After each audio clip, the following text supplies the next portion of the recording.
Assalamualaikum warahmatullahi wabarakatuh. Perkenalkan, nama saya Eliati, NPM E1D019044 dari kelas D.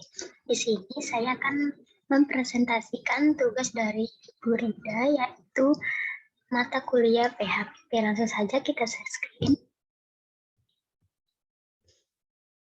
Kita langsung masuk ke nomor 1. Jelaskan grafik berikut. Grafik di samping ini merupakan grafik diskriminasi derajat ke-1. Tanpa FPD, perusahaan akan menetapkan harga jual sebesar P3 dan menjual sebanyak Q3. Karena pada harga tersebut, perusahaan akan memperoleh laba maksimum, yaitu ketika MR sama dengan MC yang berpotongan di titik D. Diasumsikan perusahaan beroperasi dengan MC yang konstan atau MC sama dengan AC. Laba maksimum yang diperolehnya sebesar segi 4P6 HDP3. Ini yang warna asirannya agak lebih terang. Padahal pihak konsumen sebenarnya bersedia atau berani membeli dengan harga di atas P3 ini. Kita lanjut. Selisih P3 dengan harga di atas P3 ini merupakan benefit bagi konsumen. Benefit inilah yang disebut dengan surplus konsumen pada tingkat harga P3. Konsumen memperoleh surplus konsumen seluas segitiga DAP3. Segitiga ini. Makin tinggi surplus konsumen berarti makin makmur masyarakat, dan begitu pun sebaliknya. Dengan kata lain, surplus konsumen adalah selisih antara harga tertinggi yang bersedia dibayar konsumen dengan harga yang benar-benar dibayar oleh konsumen, atau selisih antara nilai barang yang diterimanya dengan nilai barang aktual yang dibayarkannya kepada penjual. Kita lanjut. Perusahaan akan menentukan harga yang berbeda untuk setiap unit penjualan hingga batas terendah di P6. P6 ini merupakan batas terendah menentukan harga. Misal, harga ditetapkan pada P1 yang paling tinggi, maka perusahaan akan memperoleh laba sebesar segi 4 P6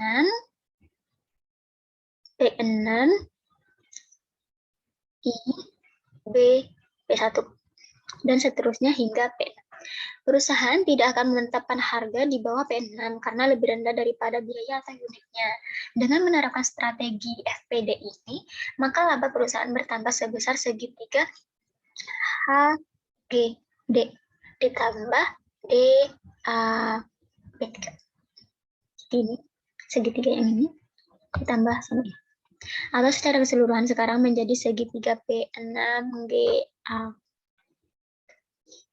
Kita lanjut. Dengan diterapkannya FPD, maka surplus konsumen segitiga DAP3 ini menjadi hilang karena diambil seluruhnya oleh produsen dalam bentuk peningkatan laba perusahaan. Jadi, ide utama diskriminasi harga adalah memaksimalkan laba perusahaan dengan mengeksploitasi heterogenitas WTP konsumen. Kembali ke grafik ini, ketika perusahaan menetapkan harga P3, sebetulnya konsumen bersedia membelinya dengan harga di atas P3 ini, sehingga surplus konsumen secara keseluruhan adalah segitiga DAP3. Lanjut ke soal nomor 2, masih menjelaskan grafik. Grafik ini berbeda dari grafik yang nomor 1. Grafik ini merupakan grafik diskriminasi derajat kedua. Diasumsikan perusahaan bekerja pada MC konstan sehingga MC sama dengan AC. Penjualan antara 0 sampai 1 ini ditetapkan harga sebesar OP1. Dan antara Q1 sampai Q2 unit ditetapkan harga OP2. Dan seterusnya. Setiap penambahan penjualan 1 unit di antara jumlah penjualan 0 sampai Q1 akan meningkatkan hasil penjualan total revenue sebesar OP1 sehingga marginal revenue pada tingkat penjualan tersebut ditunjukkan oleh garis P1S. Garis paling atas. Pada tingkat penjualan tersebut, perusahaan memperoleh laba sebesar segi 4 P1SAW. Ini yang paling panjang. Lanjut, pada tingkat penjualan antara Q1, setiap penambahan volume penjualan 1 unit akan menunjukkan hasil penjualan total revenue sebesar OP2, sehingga marginal revenue pada tingkat penjualan tersebut ditunjukkan oleh garis B. Ini penjualan antara Q1 Q2. Pada tingkat penjualan tersebut, perusahaan memperoleh laba sebesar segi 4 P2 ini, P2 UB. Jadi yang ini. Begitu seterusnya, sehingga kurva MR secara keseluruhan merupakan garis bertingkat. Garis bertingkat P1, S, T, U, V, W, X. Penjual tidak akan menjual lebih dari 0,3 unit karena akan merugi. Kita lanjut. Secara keseluruhan, perusahaan memperoleh laba sebesar luas daerah yang diarsir. Berbeda dengan FPD, dapat meraup seluruh surplus konsumen. SPD hanya mengambil sebagian surplus konsumen. Misalkan, perusahaan menetapkan harga di P3.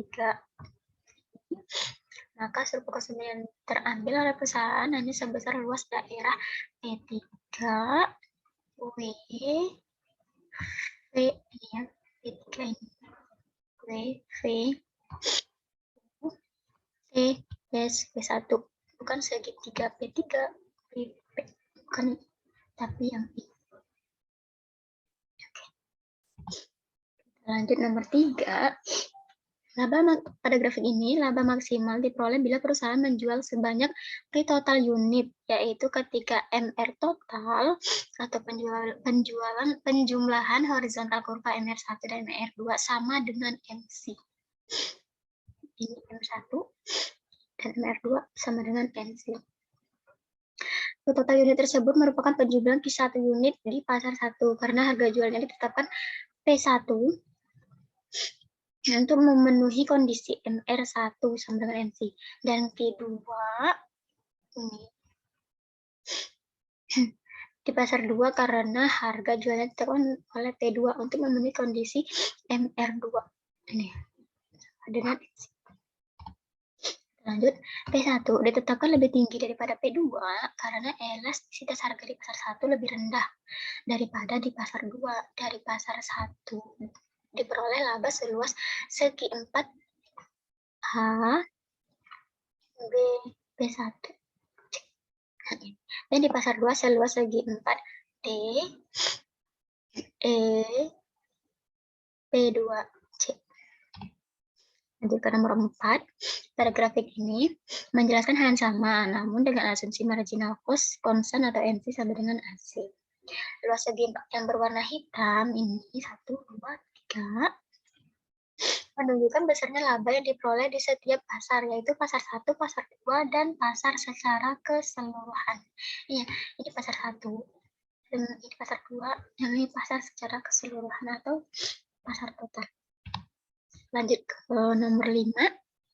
Jawablah soal di bawah ini. Kondisi TPD juga dapat dijelaskan secara matematis seperti berikut.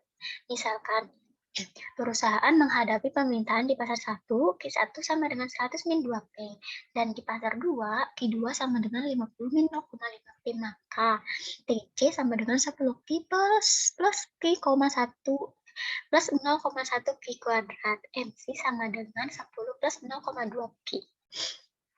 Kita langsung saja masuk ke penjelasannya.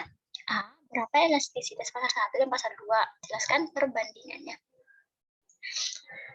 Langsung mencari Q total. Q total di sini didapatkan yaitu 150 min 2,5P. Untuk inverse demand function-nya yaitu P sama dengan 60 min 0,4 Q total. Untuk fungsi marginal revenue didapatkan MR totalnya 60 min 0,8 Q total. Didapatkan dari sini, MR1 sama dengan 50 min Q1, MR2 sama dengan 100 min 4 Q2, dan didapatlah MR totalnya 60 min 0,8 Q total. Lanjut, misal nih, diketahui biaya perusahaan dinyatakan dalam persamaan. Persamaannya yaitu TC sama dengan 10 Q plus 0,1 Q kuadrat, MC sama dengan 10 plus 0,2 Q. MR sama dengan MC 60 min 0,8 Q sama dengan dengan 10 plus 0,2 Q, maka didapat Q yaitu 50 unit. Pada tingkat penjualan total, didapatkan MR1-nya V1 sama dengan 30 unit dan MR2 V2-nya 20 unit. Penentuan harga di setiap pasarnya yaitu pada P1 itu 35 dan P2 itu 60.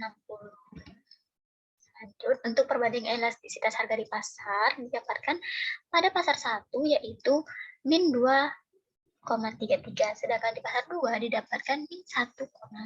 Jadi, harga di pasar 1 ditetapkan lebih murah daripada pasar 2 karena elastisitas di pasar 1 lebih tinggi atau lebih elastis, yaitu min 2,33 daripada di pasar 2 yaitu min 1,5. Kita lanjut ke yang B, hitunglah total revenue, total cost, dan laba total. Untuk total revenue-nya didapatlah 4.750 satuan uang, didapat dari jumlah TR1 ditambah dengan TR2. Didapatlah hasil 4.750 satuan uang. Untuk total cost-nya yaitu TC sama dengan 10 dikali 30 plus 20 ditambah 0,1 dikali 30 tambah 20 kuadrat. Didapatlah 750 satuan uang. Nah, untuk mencari laba total itu yaitu total revenue ditambah dengan total cost, yaitu yaitu total revenue dikurang dengan total cost, yaitu 4.750 dikurang 750, maka didapatlah labanya yaitu 4.000 satuan uang. Lanjut kita ke yang C, apakah strategi definisi harga tersebut berhasil? Jelaskan secara matematis. Nah, tanpa diskriminasi harga, laba yang diperoleh adalah sebesar 2437,5. Hasil ini didapat dari penjumlahan antara TR dan TC, yang mana TR 75 per 50 yaitu 3.750. Ini sekali lagi laba itu didapat dari pengurangan TR dikurang TC, yaitu yang mana TR 75 dikali 50 sama dengan 3.750 dan TC sama dengan 10 kali 75 ditambah 0,1 kali 75 kuadrat sama dengan 131,5, maka dikurang didapatlah hasil 2437,5. Nah, dapat kita simpulkan, karena laba dengan diskriminasi harga 4.000 lebih besar dari laba tanpa diskriminasi harga, yaitu 2437,5, maka dapat disimpulkan strategi diskriminasi harga tersebut berhasil. Nah, sekarang kita sampai ke slide yang terakhir. Tetap jaga kesehatan, patuhi protokol yang ada. Thank you. Wassalamualaikum warahmatullahi wabarakatuh. Bye-bye.